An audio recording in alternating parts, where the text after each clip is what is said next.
Nalapnos ang isang sanggol sa Bulacan matapos umanong mabanlian ng mainit na tubig ng kanyang yaya.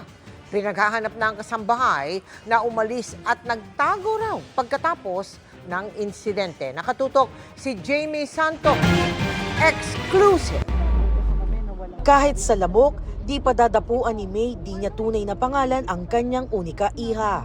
Kaya naman halos madurog ang puso niya nang madiskubre nitong February 1 ang mga lapnos sa balat ng anak. Yung buong likod po pala nung anak ko, sobrang lapnos hanggang sa hita po niya. Talagang pulang-pula, magang-maga po. Dinala ang bata sa ospital para mabigyang lunas. Doon po namin nalaman na nasa first and second degree po yung naging paso nung anak ko. Hanggang sa talagang nagpapakamatay, iyak po siya. Siyempre po masakit sa akin, wala akong magawa. Hindi ko man lang nasakulon yung anak ko. Binalikan ni May ang kanilang CCTV footage para malaman ang nangyari.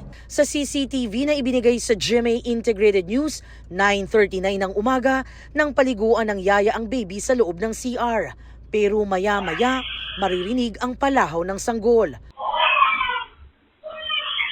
Inabot ng ilang minuto ang pag-iyak ng sanggol sa loob ng CR bago ilabas ng yaya na nakabalot ng tuwalya.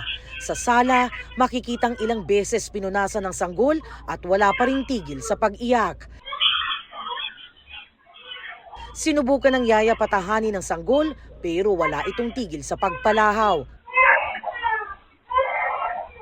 Dakong 3:00 na ng hapon na nalaman ni May ang nangyari sa anak.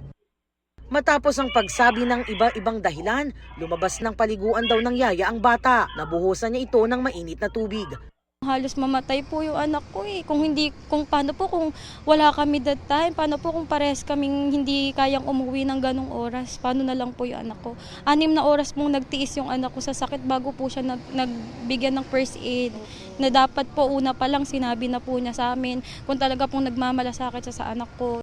Matapos ang insidente, umalis at nagtago raw ang yaya. 8 buwan pa lamang daw nila kasama sa bahay ang yaya ng bata. Sa isang agency daw sila nakahanap ng makakatuwang sa pag-alaga sa anak dahil naghahanap buhay silang mag-asawa. Sinubukan namin tawagan ang mga numero ng agency na hawak ni May at nakapaskil sa kanilang social media page pero di na ito makontak. Nagsampa na ng reklamo sa San Miguel, Bulacan Police ang ina ng bata. Sana makonsensya ka naman sa ginawa mo sa anak ko. Kung masaya kang nagtatago ngayon, masaya kang nakatakas ka, may batang nagdurusa hanggang ngayon dahil sa ginawa mo. Para sa GMA Integrated News, Jamie Santos, nakatutok 24 oras.